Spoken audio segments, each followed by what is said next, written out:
샬롬, 하나님과 동행하는 새벽기도회 달라스 임마누엘 교회 권성철 목사입니다.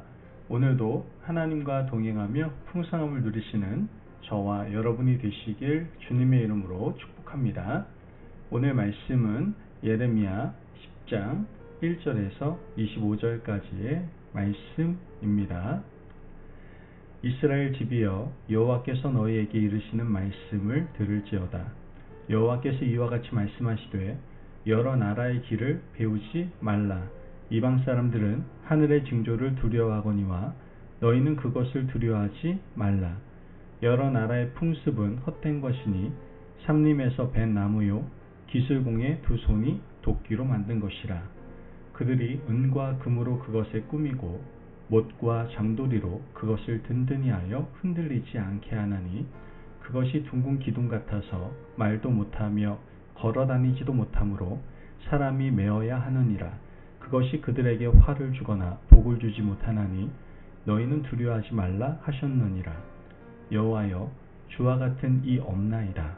주는 크시니 주의 이름이 그 권능으로 말미암아 크시니이다. 이방 사람들의 왕이시여, 주를 경외하지 아니할 자가 누구리이까? 이는 주께 당연한 일이라.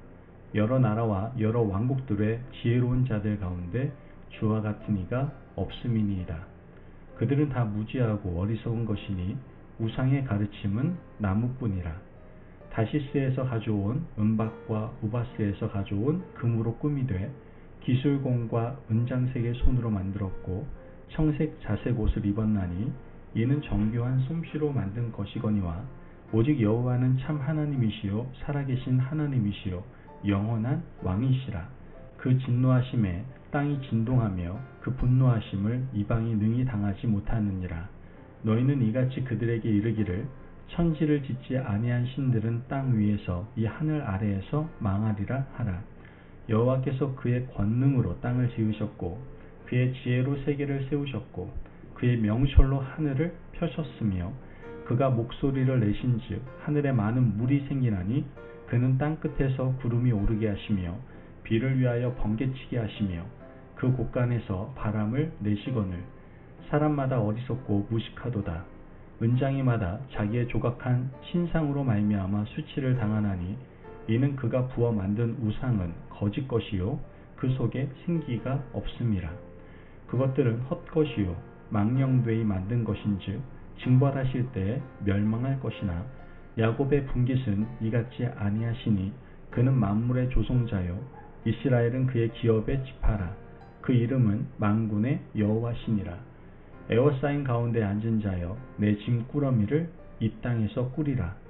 여호와께서 이와 같이 말씀하시되, 보라, 내가 이 땅에 사는 자를 이번에는 내던질 것이라. 그들을 괴롭게 하여 깨닫게 하리라 하셨느니라. 슬프다 내 상처여, 내가 중상을 당하였도다. 그러나 내가 말하노라. 이는 참으로 고난이라. 내가 참아야 하리로다. 내 장막이 무너지고 나의 모든 줄이 끊어졌으며 내 자녀가 나를 떠나가고 있지 아니하니, 내 장막을 세울 자와 내 휘장을 칠 자가 다시 없도다. 목자들은 어리석어 여호와를 찾지 아니하므로 형통하지 못하며 그 모든 양떼는 흩어졌도다. 들을지어다. 북방에서부터 크게 떠드는 소리가 들리니 유다 성읍들을 황폐하게 하여 승냥이의 거처가 되게 하리로다.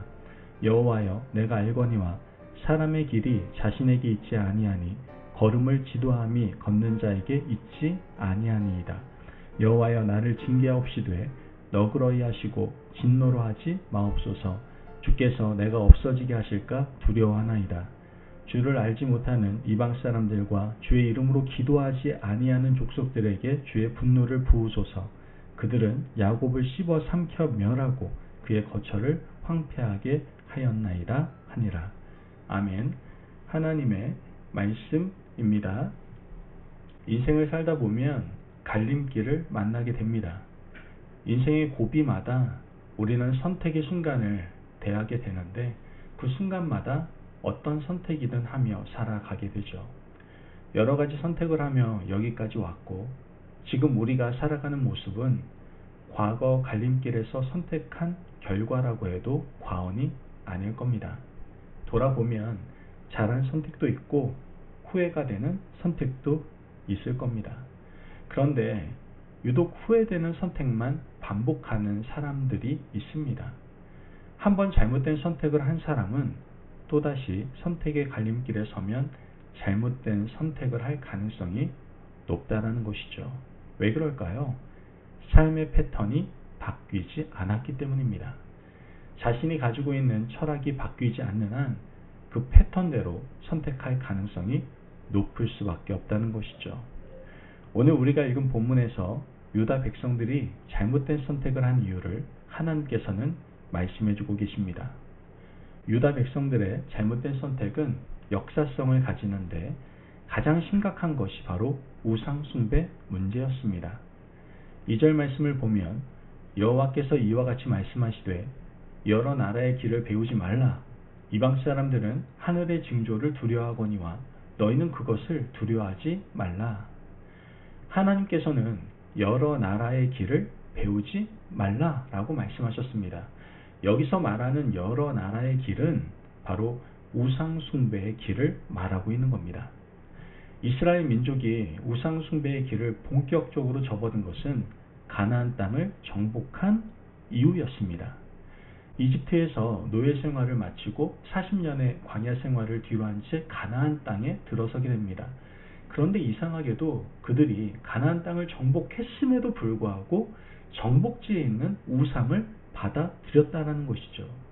정복한 민족의 신을 그 땅 백성들에게 섬기도록 강요하는 것이 보통 일반적인데 이스라엘 백성들은 자신들이 섬기던 하나님보다 가나안의 7 족속들이 섬기는 신들을 그대로 받아들였다는 겁니다. 왜 그랬을까요? 그들이 왜 이방의 우상을 선택한 것일까요? 그것은 바로 두려움 때문이었다라는 것이죠. 그들은 430년 동안 이집트에 살면서 농사라고는 지어본 적이 없었습니다. 그 이유는 노예로 살았기 때문입니다. 광야 40년 여정을 지나면서도 마찬가지로 농사를 짓지 않았습니다.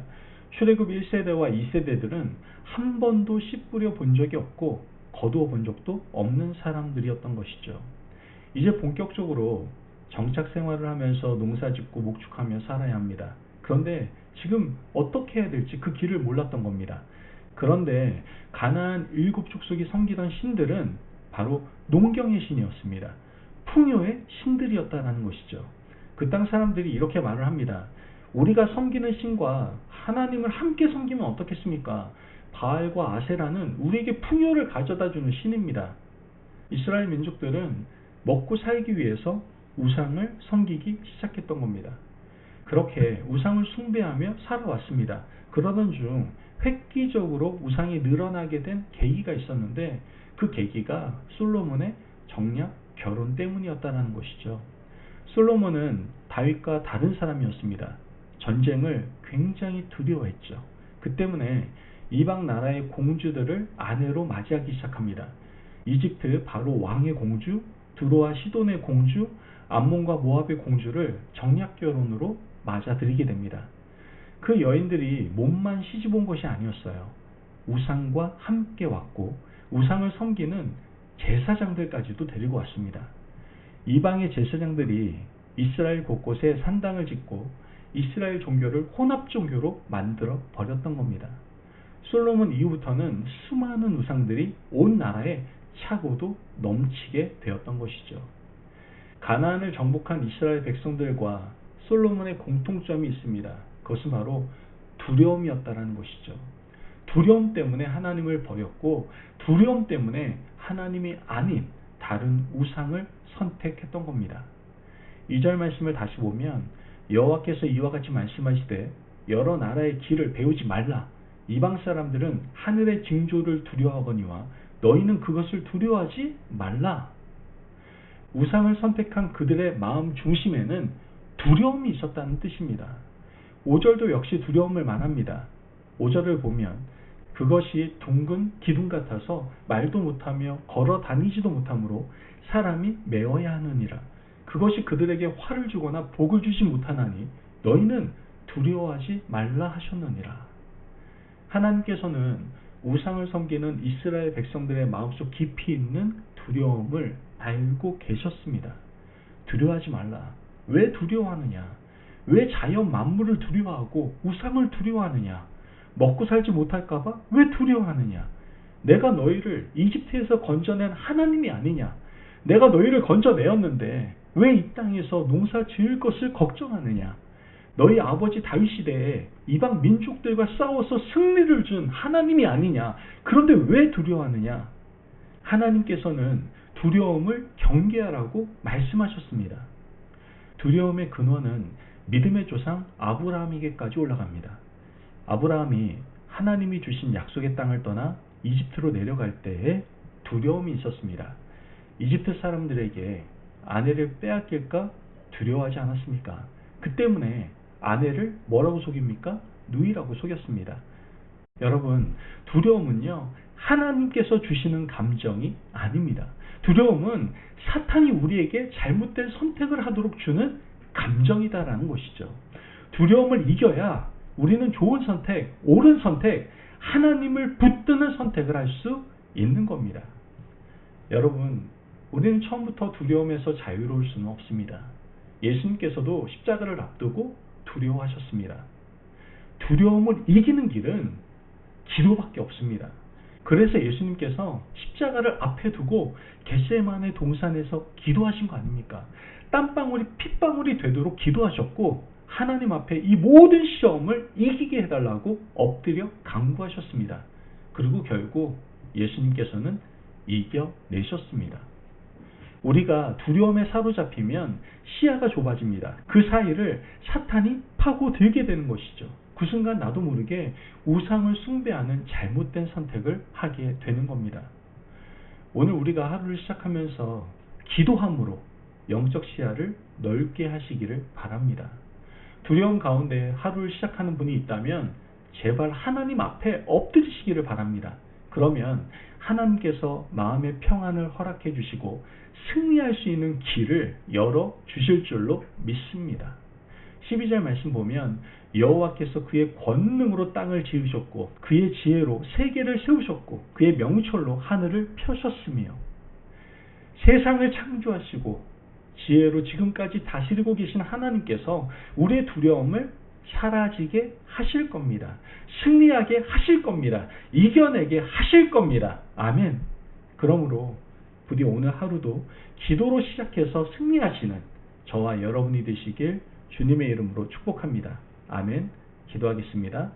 사랑이 많으신 하나님 감사합니다. 오늘 우리에게 귀한 말씀의 은혜 허락하심을 감사합니다.